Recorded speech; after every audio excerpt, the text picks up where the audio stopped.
Hey everyone, so welcome to my first vlog. They always say your first YouTube video is going to be horrible, and spoiler, this is going to be a horrible video. But I'm here to talk about my new single, The Satanic Rites of Dracula. And if that title sounds just a wee bit familiar, yes, it was the title of one of the Hammer Dracula films, the last one to star Christopher Lee as Dracula and Peter Cushing as one of Van Helsing's descendants, as I recall. And I thought it had a really great exploitation sounding title, and sadly, that's kind of what the Hammer films had become by that point. And I know some of you might be like, how dare you say that? But I'm sorry, it was kind of true. I mean, I don't say this to, definitely the horror of Dracula, The Curse of Frankenstein, those are classics, but as it went along, it became more like, okay, let's write Dracula and Christopher. Please get Christopher Lee to play him again. I know he doesn't like these movies, but just tell him that we're running out of ways to pay our employees. People's jobs are on the line. Tell him that, please. Okay? Now, again, I, for one, am not saying that it was a bad movie, but then I don't remember it that well. In any case, I just liked the way it sounded, and I wrote it for my previous band. And I know people are so tired of hearing, or people in my circle are so tired of hearing about the drama with those guys. The point is, I think that this song is more metal than them, and I wouldn't care, except their fearless leader cares. So, let's move on. Okay, so with all that out of the way,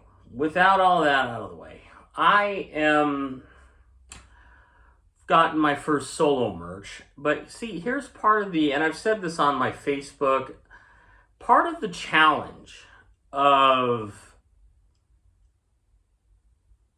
creating merch for a solo artist using his given name, as I'm using, I was going to go by Drop Dead Frankie, not that that would get anyone that excited, but turned out there was a rapper named Drop Dead Frank. I just didn't want to have that.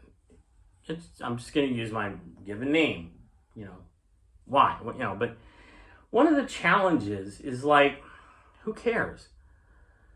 I mean, you'd have to be pretty well established to create a sticker that's just your name if you're a musician, but you don't have like a hit record, you're not written about in Guitar World every other week, you're not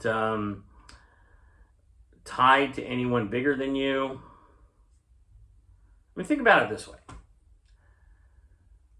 You don't really even see stickers with just the name of someone famous.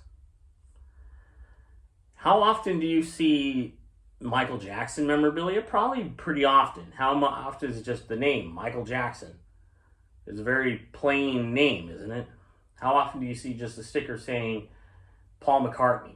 How often do you see a sticker that says Taylor Swift? Probably not that often, as opposed to a band. Say Metallica, or who would it be today? I don't know. Avenged Sevenfold, let's say.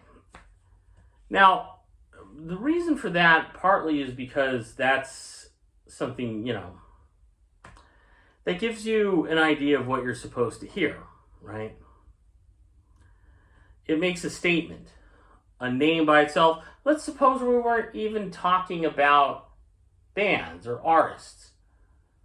Let's say you saw a sticker out there that's, and I'm using an older reference, it's not a great apropos reference, but just hear me out.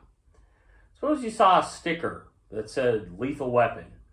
You'd be like, what's that about? Now, could there be a band called Lethal Weapon? Probably. They'd have some trademark issues, but we all know it's a buddy cop film, an R-rated cop film, a lot of violence. Great. But suppose there was a sticker that said Mel Gibson or Danny Glover.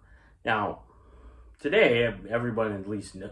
Well, no, not everyone knows who Mel Gibson is ever anymore. I mean, I remember mentioning him and drawing a blank stare, but That's another story. But, by themselves, those names don't really convey anything.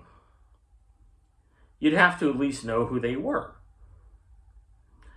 Now, again, if I was Taylor Swift, if I was, you name, then okay, there'd be something, but even with them, you don't necessarily see a sticker with the name by itself everywhere you go. But imagine having no hit records, no real resume to speak of. So that's the challenge. But the beautiful thing about just using this single cover is, the beautiful thing about this is that everybody knows who Dracula is. I draw a picture of him. I let the word Dracula do the talking. Frankie Adiego, well, I don't know what that is. I'm also the artist, but usually an artist's signature would be like, damn it. But yeah, it's not as easy when you're a solo artist to think of what you want to put on the merch.